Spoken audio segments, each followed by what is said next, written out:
நேரம் உட்கார ஆரம்பிச்சுனாங்க. அந்த அளவுக்கு ஒரு முக்கியமான ஒரு பகுதி இது. இதை எடுத்து செல்ல நம்ம பொது மதிப்பீட்டாளர் சுபியானா.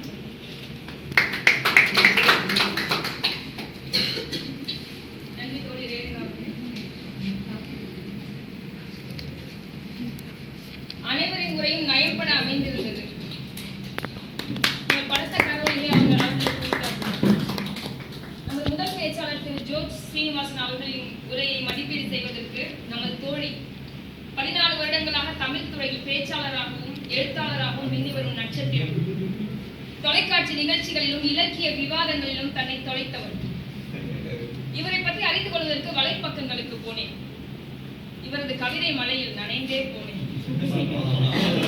என்னால் இந்த மேடையில் கணம் கூட நிற்க முடியாது. இந்த மேடையை கையில் அவர்களுக்கு சொந்தமாக. கையிடை ஏறிய சுவையும் முற்றல் கழையிடை ஏறிய சாரும் பனிமலர் ஏறிய தேரும் காய்ச்சி பாவிடை ஏறிய சுவையும் நனிபசு ஒழியும் பாலும் தென்னை நல்கிய குளிர்ன நீரும் இனியனையின் பேரெனும் தமிழை என்னும் இரண்டேன் கண்டு.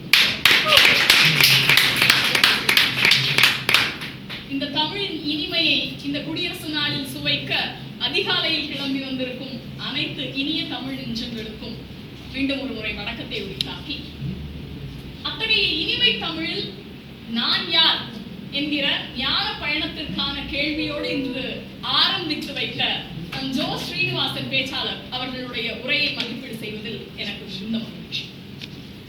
நம் தமிழ் மரபு பொதுவாக எல்லாரும் பெரியவர்களிடமிருந்து சிறியவர்களுக்கு வருவார்கள்.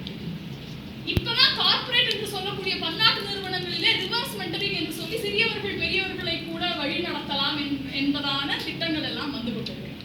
ஆனால் நம்முடைய மரபிலே எத்தனையோ ஆண்டுகளுக்கு முன்னால் ஓம் என்கிற பிரணவ மந்திரத்தை சிவபெருமானுக்கு முருகன் சொன்னதாக நம்முடைய வரலாறு ஒன்று இருக்கிறது. அப்படி ஜோ ஸ்ரீனிவாசன் ஐயா அவருடைய பேச்சை சிறியவளான நான் மதிப்பீடு செய்வதையும் அப்படித்தான் அவருடைய பேச்சினுடைய தொடக்கம். அவர் முதல் பேச்சை பேசுவதாக சொன்னார். ஆனால் இது எந்த முதல் பேச்சிற்கான அறிகுறிகளும் இந்த பேச்சில் கிடையாது. திட்டத்தில் வேண்டுமானால் அது முதல் பேச்சு நான் யார் என்ற பேச்சாக இருக்கலாம். அதனுடைய எல்லா நோக்கங்களையும் அந்த பேச்சு கண்டிப்பாக பூர்த்தி செய்திருந்தது என்பதை நாம் கண்கூடாக பார்த்தோம். அதை தாண்டி சில விஷயங்கள், ஆரம்பம் என்பது ஒரு பேச்சுக்கு எந்த அளவிற்கு முக்கியம் என்பதை நாம் அனைவருமே உணர்ந்திருக்கிறோம். அவருடைய பேச்சில் அந்த தொடக்கம், ஒரு தொடக்கம் எதற்காக பயன்படுகிறது என்று சொல்கிற போது வள்ளுவர் சொல்வன்மை என்ற ஒரு அதிகாரத்தையே உருவாக்கிய போது அவர் சொன்ன ஒரு விஷயம் எனக்கு நினைவுக்கு வருகிறது. அதாவது அவர் சொன்ன ஒரு குறள், கேட்டார் பிடிக்கும் தகையவாய் கேளாரும் வேட்பு மொழிவதாம் சொல் என்றார். அதாவது ஒரு பேச்சை கேட்க வேண்டும் என்ற எண்ணத்தில் வந்து அனைவரும் அமர்ந்திருப்பது என்பது வேறு. ஆனால் கேட்க ஆர்வம் இல்லாமல் அமர்ந்திருப்பவரையும் கூட கொஞ்சம் கேட்க செய்வதாக ஒரு பேச்சு அமைய வேண்டும் என்றால் அதற்கான ஆரம்பம், தொடக்கம், முதல் ஆதி என்ற அந்த பகுதி என்பது மிக முக்கியமானது ஒரு பகுதி. அதை மிக அழகாக ஒரு தொடக்கத்தோடு தொடங்கினார். இத்தனை ஆரம்பம் சொல்லியிருக்கிறேன், நீங்க எல்லாரும் கை அப்படியான ஒரு தொடக்கத்தை கொடுத்திருந்தார் ஜோ ஸ்ரீனிவாசன் அவர்கள். அதை தாண்டி நம் சாக்ரட்டிஸ் அவர்களுடைய பயணத்தின்படி ஒரு மனிதனால் பதிலே சொல்ல முடியாத ஒரு கேள்வி எது அப்படின்னா நான் யார் என்கிற கேள்வி. நான் யார் என்பதற்கு நான் கயல்விழி என்று பதில் சொன்னேன் அப்படின்னா அது உங்க அப்பா அம்மா உனக்கு வச்ச பேர், நீ யார்? சரி, நான் வந்து இந்த நிறுவனத்துல பணிபுரிகிறேன்னா அது நீ பணிபுரிகிற இடம், நீ யார்? இந்த பணியை செய்கிறேன் என்றால் இது நீ செய்கிற பணி, அப்ப நீ யார்? ஆக எத்தனையோ விஷயங்கள் நமக்கு மேல் அதிக மதிப்பை கொடுக்கக்கூடிய விஷயங்களாக இருந்தாலும் நான் யார் என்கிற கேள்வி ஒரு மனிதனுடைய பதிலை கண்டுபிடிக்க முடியாத ஒரு பாதைக்கு இட்டு செல்கிறது. அது ஞான பாதையாக இருக்கிறது. அந்த ஞான பாதையினுடைய வழியை தொடக்கத்தை சொன்ன ஜோ ஸ்ரீனிவாசன் சார் அவர்களுக்கு ஒரு கூடுதல் வாழ்த்து அந்த கேள்வியை கொண்டு வந்ததற்காக. மிக அழகாக நகைச்சுவை தொழிக்க அவருடைய பேச்சு அமைந்திருந்தது. அந்த நகைச்சுவை நம் அனைவரையும் சிரிக்கவும் சிந்திக்கவும் வைக்கக்கூடிய நகைச்சுவையாக இருந்தது. அதற்கு கூடுதல் வாழ்த்துக்கள். இது எல்லாத்தையும் தாண்டி சில விஷயங்கள், ஒன்று இரண்டு விஷயங்கள் நான் வந்து சொல்லணும்னு சொல்றதாக இருந்தால், இந்த மேடையை வந்து ஐயா இன்னும் கொஞ்சம் முழுமையாக பயன்படுத்தி இருக்கலாம் என்பதும், அவருடைய முடிவு வந்து ரொம்ப நல்லா இருந்தது. ஆனா தன்னுடைய பேச்சிலிருந்து சாராம்சத்தை கொண்டு வந்து ஐயா இன்னும் சிறப்பான ஒரு முடிவை கொடுத்திருந்தார் அப்படின்னா, ஒருவேளை இதுக்கு முடிவு இருக்க வேண்டாம், தமிழ் சொல்வேந்தர்கள் வந்து முடியாமல் தொடர்ந்து கொண்டே இருக்க வேண்டும் என்கிற எண்ணத்தினால அப்படி கொடுத்தாரான்னு தெரியல. அதற்கும் இது இரண்டு மட்டும் என்னுடைய கருத்துக்களாக முன்வைத்து இந்த வாய்ப்பு நன்றி. அவர்களுக்கு நன்றி. நமது அடுத்த பேச்சாளர் பட்டாபி அவர்களின் பேச்சை மதிப்பீடு செய்ய வந்திருப்பவர் சென்னை சொல்வேந்தர்கள் மன்றத்தின் உறுப்பினர் திரு நாகேந்திரன் பாரதி அவர்கள். அவர்கள் கவிதை தொகுப்பிலிருந்து ஒன்று, விதியின் வழி. தலைப்பு: ஏதோ இடத்தில் பிறந்து இருந்ததும், ஏதோ இடத்தில் வளர்ந்து இருந்ததும், ஏதோ இடத்தில் சேர்ந்து இருந்ததும் இறைவன் விதித்த விதி, இயற்கை வகுத்த வழி. உங்கள் மேலான கரவொலிகளுடன் திரு நாகேந்திர பாரதி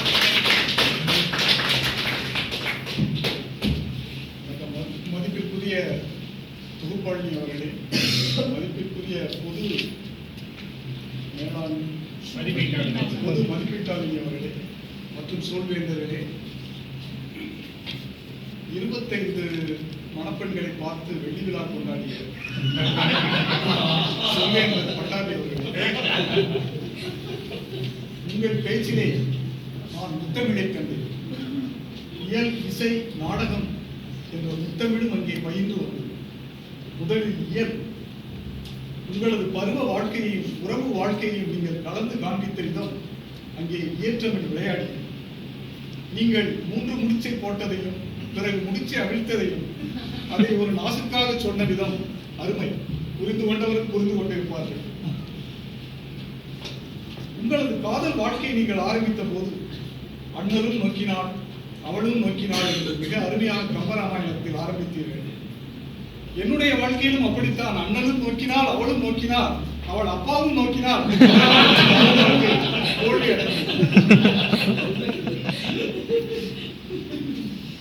பிறகு உங்களது இசைத்தமிழ் மாலை சூடும் மணநாள் என்று ஆரம்பித்தீர்கள். சீதா கல்யாண வைபோகமே என்று முடித்தீர்கள். அது கர்நாடக இசை. மெல்லிசையையும் கர்நாடக இசையையும் கலந்து காண்பித்த அந்த இசைத்தமிழை அங்கே கண்டேன். அடுத்து நாடகத்தமிழ். நீங்கள் சுறாவையும் மஞ்சிரத்தையும் மாற்றிக்கொண்டதை நாடகமாக நடித்து காண்பித்தீர்கள். அந்த நாடகம் மிக மிக அருமை. காதலுக்கு தூண்டில் போட்டவர் நீங்கள் தான். காதலுக்கு தூண்டில் போட்டு மீனாவை வாங்கி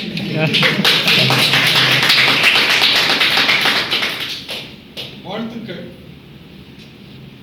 மேம்பாட்டு யோசனை என்று சொல்வதாக இருந்தால் உங்களது மீன் தலைப்பில் முதலில் வந்தது, ஆனால் உங்கள் பேச்சிலே கடைசியில் தான் வந்தது. அதை கொஞ்சம் நடுவிலே கொண்டு வந்திருந்தால் இன்னமும் நன்றாக இருந்திருக்கிறது.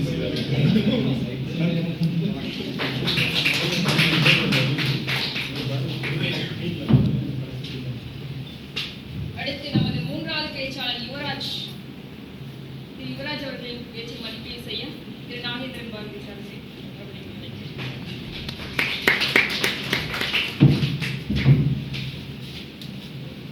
வணக்கம். சொல்லுக சொல்லை பிரிதோர் சொல் அச்சொல்லை வெல்லும் சொல் இன்மை அறிந்து என்றார் திருவள்ளுவர். போக்குவரத்து காவலரை புறங்கண்ட யுவராஜ் அவர்களே, உங்களது சொல் ஒவ்வொன்றும் அருமையான சொல். அந்த சொல்லை புறம் தள்ளுதல் மிகவும் அறிவு. மிக மிக எளிதான ஒரு செயலை நீங்கள் எடுத்துக்கொண்டீர்கள். நாம் அனைவரும் சந்திக்கின்ற செயல்தான். போக்குவரத்து காவலரை சந்தித்து 200 ரூபாய் கொடுத்து விட்டு ஓடுகின்ற உலகத்திலே பொறுமையாக இருந்து காணொலியில் பயன்படுத்தி இன்னும் என்னென்ன விதமாக அவரிடமிருந்து நேர்மையான முறையில் செய்ய முடியுமோ அவ்வளவையும் செய்து நீங்கள் அருமையாக அந்த நிகழ்ச்சியை ஒரு நாடகம் போல் நடத்தி காட்டினீர்கள். போக்குவரத்து காவலராகவும் மாறினீர்கள், யுவராஜாகவும் இருந்தீர்கள். உங்களுடைய அந்த நேரத்து சிரமங்களையும் நீங்கள் அருமையாக சொன்னீர்கள். அங்கே நீங்கள் சொல்லியத்தை கழகத்துக்கு செல்ல வேண்டிய நிலைமை, ஆனால் இங்கோ இவரிடம் அகப்பட்டுக் கொண்ட நிலைமை இருந்தாலும் நீங்கள் நேர்மையாகவும் நியாயமாகவும் அந்த அமைதியா அக்கிரமம் கண்டால், வாதகம் செய்பவரை கண்டால் நீ பயம் கொண்டல் ஆகாது பாப்பா, மோதி மிதித்து விடு பாப்பா, அவர் முகத்தில் உமிழ்ந்து விடு பாப்பா என்ற சொல்லுக்கு இலக்கணமாக நீங்கள் திகழ்ந்தீர்கள். மிக மிக அருமை. இதற்கு நடுவிலே உங்களது நகைச்சுவை திறமையும் நயம்பட வெளிப்பட்டது.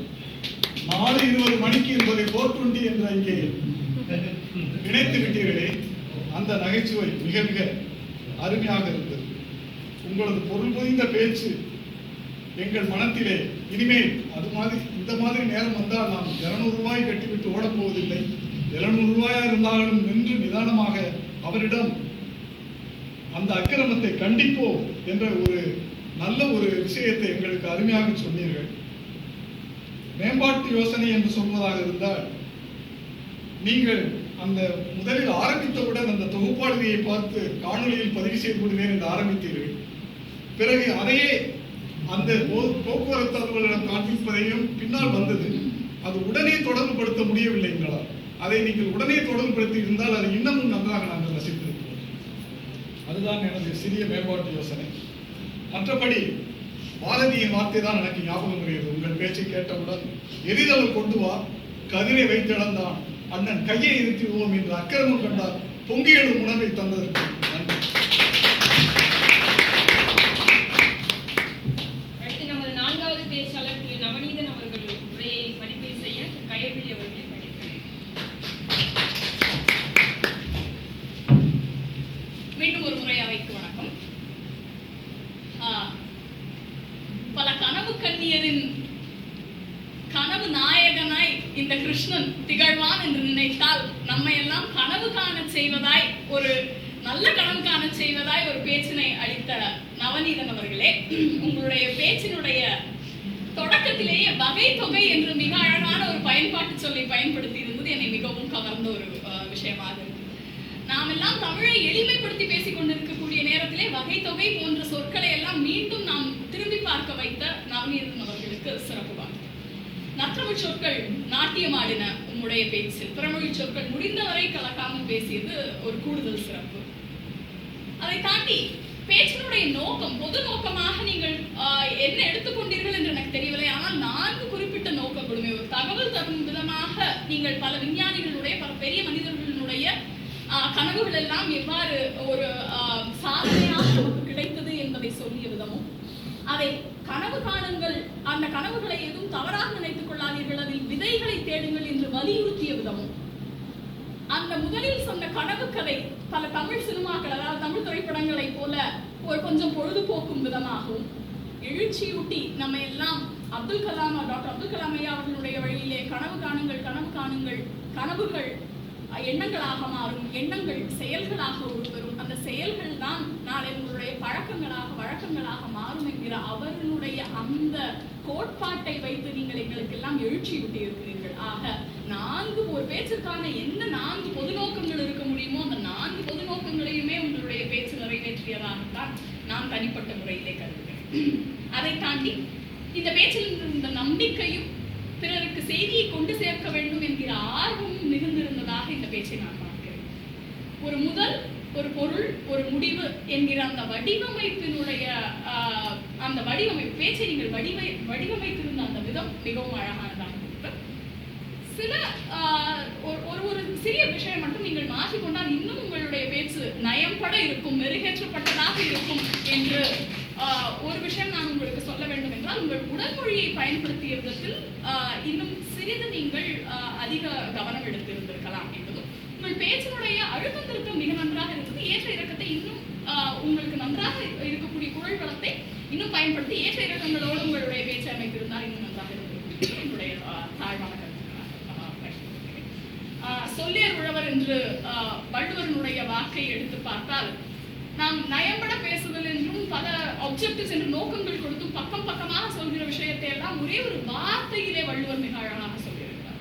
சொல்லேர் உழவர் என்று சொல்கிறார். சொல்லினும் ஏற எடுத்து ஒரு உழவன் எப்படி நிலத்தை உழுகிறானோ அதுபோல கேட்பவர்களுடைய மனதை எல்லாம் உழுது விடுவதுதான் ஒரு மிகச்சிறந்த பேச்சாக இருக்கிறது. அப்படி சொல்லேர் உழவராக எங்களுடைய மனதை எல்லாம் இந்த குடியரசு தினத்திலே உழுதிருக்கிறீர்கள். நவநீத கிருஷ்ணன் வாழ்த்துக்கள். நன்றி திரு கயல்விழி அவர்களே. உங்கள் வார்த்தை மழையில் அனைவரும் நனைந்திருப்பார்கள் என்பதில் எனக்கு நம்பிக்கை. அடுத்து நமது மணிக்குறிப்பு பயிற்சியாளர் அவர்களை மேடைக்கு அழைக்கிறேன். தனது அறிக்கையை சமர்ப்பிக்க திரு பாபு அவர்களை அழைக்கிறேன்.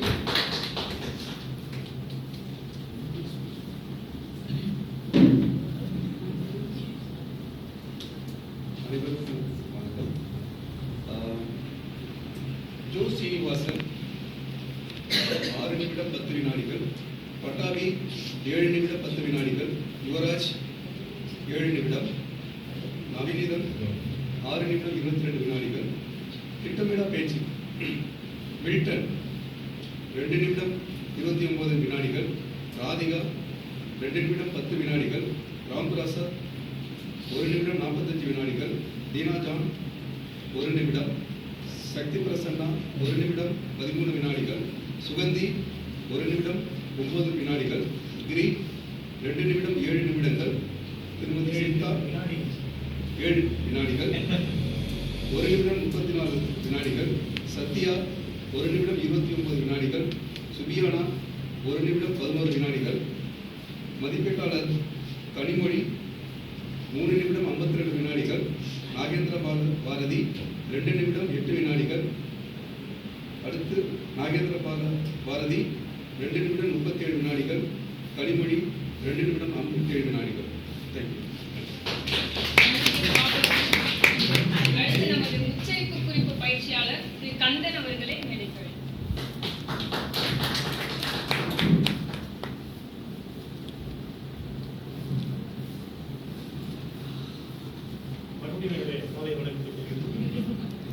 இன்றைய தலைப்புகள் பேச்சுக்கள் அனைத்தும் நயமான குறிப்பாக திட்டமிடா பேச்சு தொகுப்பாளர் சுந்தரின் தலைப்புகள் மிகவும் அருமை. அதில் ஒரு விஷயம் என்னை கவர்ந்தது, எழுவதெல்லாம் எழுவதற்கு அழுவதற்காக எதை ஞாபகம் ஊட்டுகிறார்? திருமணம் ஆனவர்கள் பல பேர் அவர்கள் எல்லோரும் எப்போது எழுந்திருக்க வேண்டும் யோசிக்கிறார். சரி, இப்போது உச்சரிப்பு குறிப்புகள் எடுத்துக்கொண்டிருக்கிறேன். 4 பேச்சாளர், ஒவ்வொரு பேச்சுமே அருமையானது. ஸ்ரீனிவாசன் முதலில் ஆரம்பித்தார். ஒவ்வொரு பாடல், தமிழ் என்பது ஒரு அருமையான மொழி. வருவீர்களா? எல்லா இடமும் ஆ ஆ என்றுதான் முடியும். அதெல்லாம் குறிப்பெடுக்க போனால் அதையெல்லாம் விட்டு சில விஷயங்கள் பார்த்தால் 2 இடத்தில் அப்படி என்று சொல்லியிருக்கிறார். 2 இடத்தில் சில வினாடிகள் இடைவெளி இருக்கிறார். மொத்தம் 4. அடுத்து பட்டாபி மாலை சூடன் ஒரு பாட்டு ஒரு பாடு அப்படின்னு எக்ஸ்ட்ரா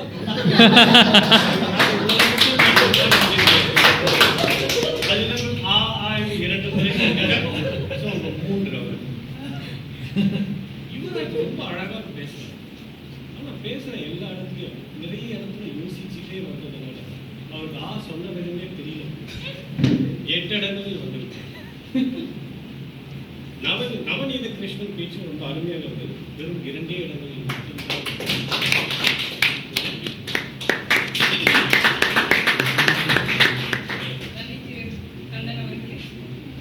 அடுத்து நமது சொற்களின் நயத்தை விளக்க வருபவர். பல்விழுத்த கிளவியும் பஸ் என்று சொல்லுது, பள்ளி செல்லும் கிளையும் மிஸ் என்று சொல்லுது. தமிழென்று ஆங்கிலத்தில் எழுதுகின்றோம், தமிழுக்கு இரண்டற்பா பாடுகின்றோம். இவ்வாறு நமது வார்த்தைகள் ஆகிவிட்டன. அந்த வார்த்தைகளின் புலமையை விளக்க வருகிறார் திரு ஜெகன் அவர்கள்.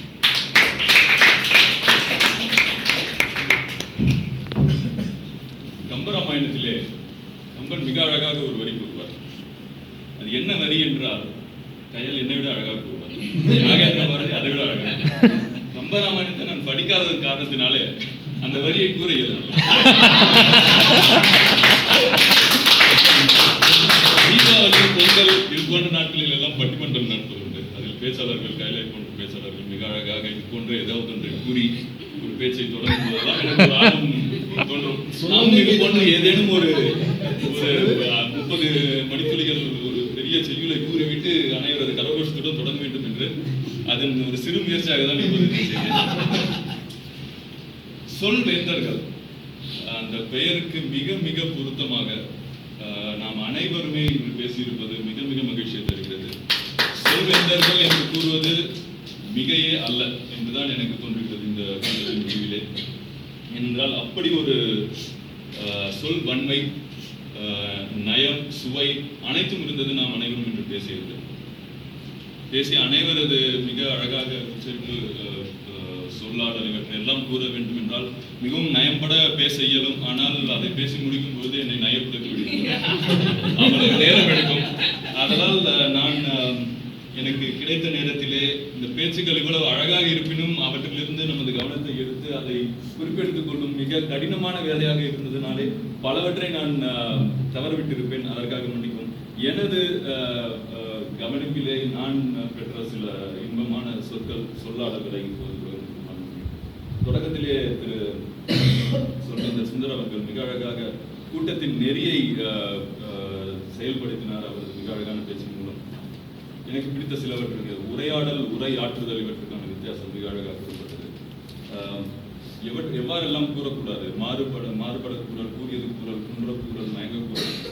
என்ன ஒரு அற்புதம் என்றால் இன்றைய பேச்சில் நான் கவனித்தவரை இந்த செய்யக்கூடாத 4மே நாம் யாருமே செய்யவில்லை, நான் பார்த்தவரை. அண்ட் இதுக்கெல்லாம் சிகரம் வைத்தாற்போல் கடைசியாக நிகழ்ச்சி தொகுப்பாளரை அழைக்குவதற்கு ஒரு முன்னோட்டம் கொடுத்தார். எல்லை காக்கும் தெய்வம் ஒருவர் இவர் சொல்லை காக்க வருகிறார் என்று மிக அழகாக திரு சுந்தர் அவர்கள். அடுத்து நமது பொது மதிப்பீட்டாளர் சுபியானா அவர்கள், அவரது ஆர்வம் அவரது பேச்சிலேயே வெளிப்பட்டது. மிக அழகாக பல வார்த்தைகளை உபயோகப்படுத்தினார். தேனினை நாடி வந்த வண்டி என்று ஆரம்பம் உபயோகித்தது மிக அழகாக இருந்தது. மழை திறந்த வெள்ளம், ஓடுவது முள்ளல்ல வாழ்க்கை. அதன் பின் கயல் அவர்களது முதல் பேச்சிலே பல அழகான முதல் மற்றும் நாம் அனைவரும், நான் உங்களுக்கு தெரியாத சட்டப்பிள்ளை கயலது பேச்சை பற்றி நான் கூறுவது மிக அழகாக பொருத்தமாக இருக்காது.